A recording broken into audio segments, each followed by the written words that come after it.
Hey, Pastor Steve Waldron here. I just want to discuss a couple things about creation science. Those of you that know me know that's a biblical subject that's near and dear to my heart. I'm a six-day creationist. That's not like flat earthism, obviously. There's much more evidence for creation than there is for that, than flat earthism.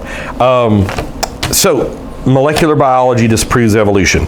This is by Dr. D.T. Rosevere. Now, you can see his credentials, and if I'm not mistaken, FRSC means he is a fellow in the Royal Society of Chemistry.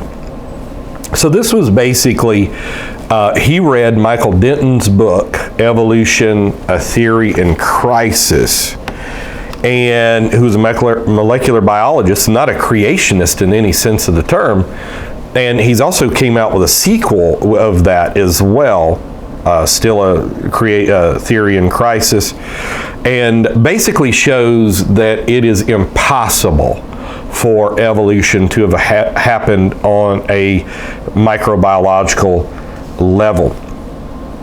So, let's just read some of this that I've got marked here. Okay, one kind of biomolecule is protein, of which there are many different sorts, each made from a string of amino acids. Another class of these molecules of life is the nucleic acids, DNA and RNA, composed of strings of sugar, phosphate, and nitrogen bases. In all organisms, from bacteria to man, these simple proteins, DNA and mRNA, etc., have the same roles. They use the same biological code and the same mechanism for translating the code to build more molecules.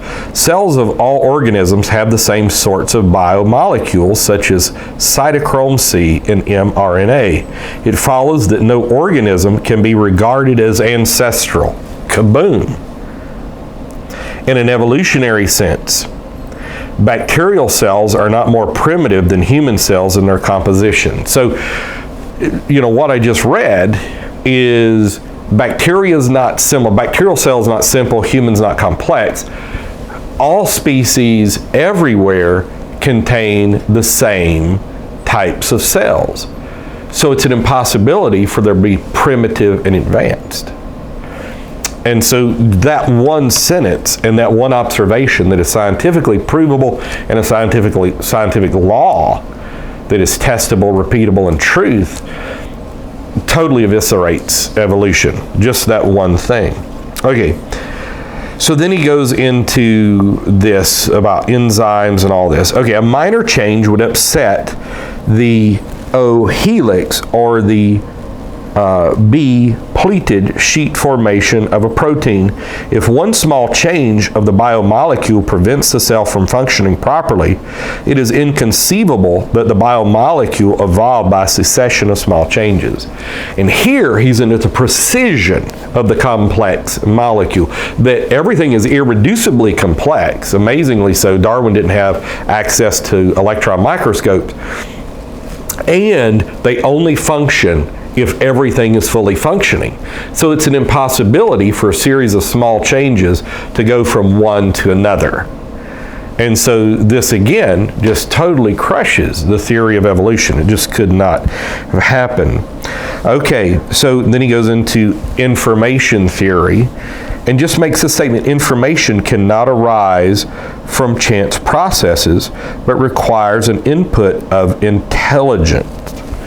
Okay, so he says, while Michael Denton does not write as a creationist, we can see in this positive evidence for creation. So information theory says information only comes from information. Your computer didn't randomly happen. There's no tornado in a junkyard. Something intelligent inputted intelligence, okay? And even artificial intelligence, something intelligent coded things for intelligence. And so information theory says information only comes from information.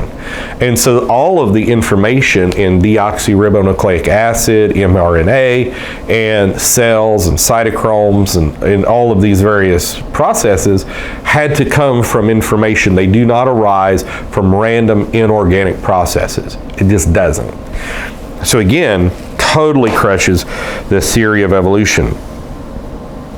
Okay, so concerted action. Each component molecule has to be fully functional for the cell to survive and reproduce itself. Okay, so again, it goes into precision. If it's not fully functioning, it's not going to reproduce itself. All right. Where this process might have occurred imperfectly, yet is not this interdependent function far too complex to have arisen in perfect running order by chance? Darwin's warm little pond of prebiotic soup is manifestly an absurdly inadequate explanation for the origin of the first cell. There is no evidence for prebiotic organic chemicals in the lowest sedimentary rocks. It doesn't exist. No soup stains on the Precambrian carpet. Of course, if any large non-living molecules had been formed, they would have been quickly destroyed by atmospheric oxygen. So like in the Miller-Urey experiments, they say there couldn't have been any oxygen for it to form, but then it has to have oxygen. For this reason, speculators like Oparin, the Soviet scientists of the 20th, have said, contrary to the evidence of the rocks, that the Earth's early atmosphere contained no oxygen. But if the atmosphere did not contain oxygen, neither would it contain the ozone layer, which protects living things from the ultraviolet solar radiation. Nucleic acids found in all independent life forms are strong UV absorbers and would be destroyed in less than a second in the absence of ozone. So like oxygen's O2, ozone is O3. So what he's saying here, for the spontaneous generation of these amino acids, you have to have no oxygen. But if there's no oxygen, there's no ozone layer. And so the sun's UV rays would immediately, in less than a second, destroy whatever was made. So again, just destroys it. He goes into the sequent differences of biomolecules. The evidence suggests that the biomolecules were specially designed for each type of organism to allow it to function optimally in an environment. Sequence differences reflect differences in morphology and habitat of organisms rather than the showing of evolutionary progression. Okay. Moreover, the morphology of creatures in the fossil record is unchanged in their modern counterparts, as can be seen from the insects found in Scandinavian amber. If their outward appearance has not changed with times, why should we expect their biomolecules to change with time? So, no matter how old that they suspect certain animals are in the paleontological record, in paleontology geological record, they look just like animals today. So again, there's no evolutionary progression. And there's not on a prebiotic level, in Precambrian supposed levels, or in other levels as well.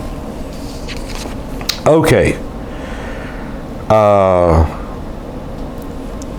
Again, let's just read this. The only relationships identified by this new technique are sisterly. At a molecular level, no organism is ancestral or primitive or advanced compared with its relatives. Nature seems to conform to the same non-evolutionary and intensely circumferential pattern that was long ago perceived by the great comparative anatomist of the 19th century.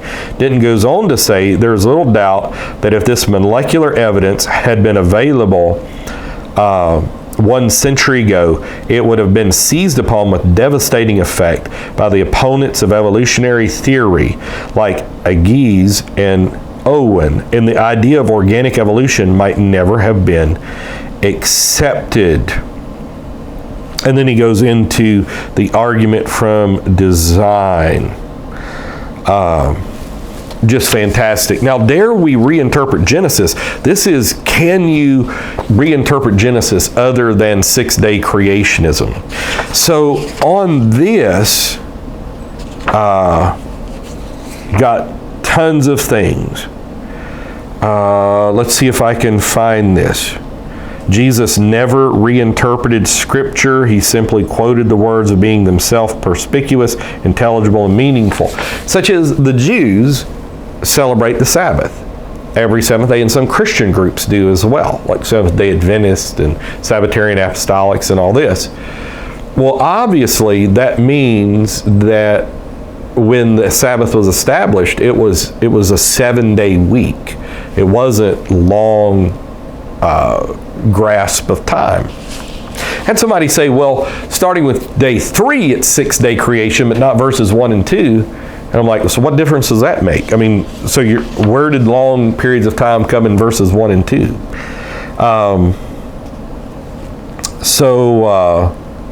Anyhow, that's kind of crazy. Okay, the origins of non-literal interpretations of Genesis 1 to 11. Lord Macaulay writes of John Milton, his attacks were directed against those deeply seated errors on which almost all abuses are founded, the servile worship of eminent men and the irrational dread of innovation. One of the most eminent men, most often quoted by writers of the God work through evolution school, is Augustine of Hippo. The ancient theologian Augustine argued that the biblical author structured the passage, Genesis 1, as a literary device. Now, Luther said this. Luther comments, Augustine resorts to extraordinary trifling in his treatment of the 6 days. Also, Augustine knew hardly a word of Hebrew and was no Greek scholar. An anchorman of the non-literal team, he is hopelessly lightweight. So, Luther was a 6-day creationist. Benjamin Warfield is another eminent man whose words have hardened into evangelical tradition over the last 100 years. All right, but then he gets disproven as well. Calvin was also a 6-day creationist. Flavius Josephus, a Jew of the 1st century AD, was reckoned by Scaliger, the great Reformation scholar, to be a better historian than all Greek and Roman writers put together. And he was a 6-day creationist. It goes into Josephus. C.S. Lewis, so trenchantly written about critics of the New Testament, surely applies no less to reinterpreters of the Old. The idea that any man or writer should be opaque to those who lived in the same culture, spoke the same language, shared the same habitual imagery and unconscious perceptions, and yet be transparent to those who have none of these advantages is, in my opinion, preposterous. What he's saying is if people reading it have always read it as 6-day creationism, including the Hebrews to whom it was written to, then how do we, who have none of the advantages of culture, language, try to reinterpret it? It's just crazy. Ambrose was a 6-day creationist. James Barr, 6-day creationist. Samuel Driver, John Whitcomb, on and so forth. Let's see what else we have in here. Biblical creation and the theory of evolution.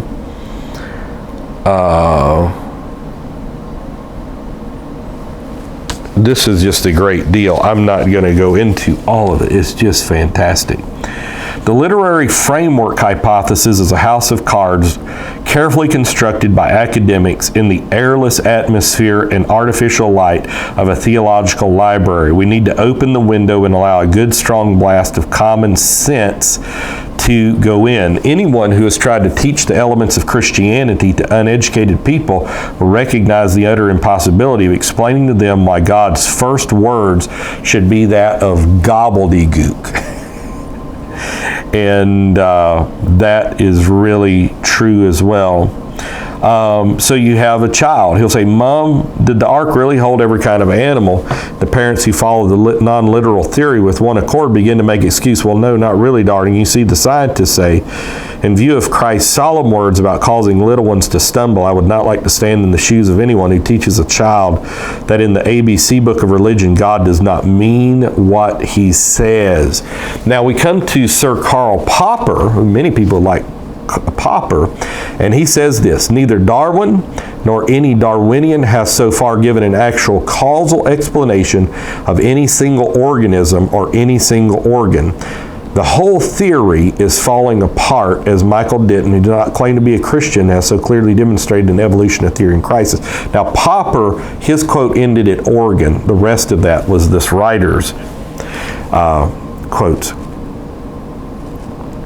One of the signs of the times is Darwin's dogmatic pronouncement, we may feel certain that no cataclysm has desolated the whole world. Hence, we may look with some confidence to a secure future of great length. But even now they say that there's been many cataclysms in times past, that the dinosaurs were destroyed by an asteroid, and on and so forth. Martin Luther's challenge is right up to date. If I profess with the loudest voice every Bible doctrine except that one truth which Satan is attacking today, I am no soldier of Jesus Christ. Yep, that's good. Dare We Reinterpret Genesis by David C.C. Watson, Master of Arts, and Molecular Biology by a Fellow of the Royal Society, D.T. Roosevelt. Just talking about some creation science things. You might want to talk about it some in the thread. God bless. Talk with you later in Jesus' name.